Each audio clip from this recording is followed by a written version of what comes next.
Following Taal's eruption on Saturday, many residents living near the area chose to evacuate immediately. But some have decided to stay put. Camille Samonte with the details. Some residents in Agoncillo, Batangas immediately evacuated following Taal Volcano's phreatomagmatic burst on Saturday.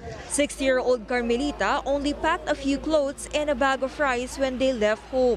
Their house was just 7 kilometers away from Taal Volcano. Siyempre ho kami ay talagang lumikas at baka nga ho kami abutin ng ang iba nga ho sa may banyagay na ulan na ng putik. Losha, meanwhile, is afraid that her house will be destroyed again, like what happened in 2020. Napakahirap po sa kalooban. Nababago gawa bahay nyo, tapos gayon mangyayari.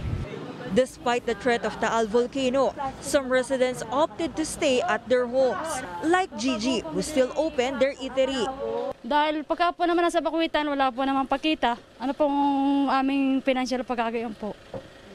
Kaya mas gusto mo mag-stay ka? Oo, pagka po na ito, nakita kahit kakunti.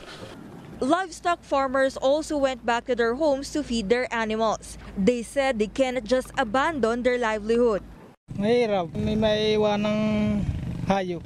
Narito ang aming hanap buhay. Natatakot. Hindi natin masasabi kung kailan puputok ulit. All activities in the Taal Lake were suspended as the volcano remains under alert level 3. Some residents, however, are still fishing. Ay narito ho ang hanap buhay ho. Nangangamba rin ho. Di alis doon na lang ho. PHIVOLCS says magma is moving slowly in Taal and will likely continue in the coming days. And this would continue in the next several hours or days. We have not seen the uplift of the volcano island, which would warrant interpretation of the possible magma from depth rising towards the surface. The agency warns those residents still not evacuating to be alert and prepare their vehicles in case the situation escalates. For News 5, Camille Samonte, We Are One News.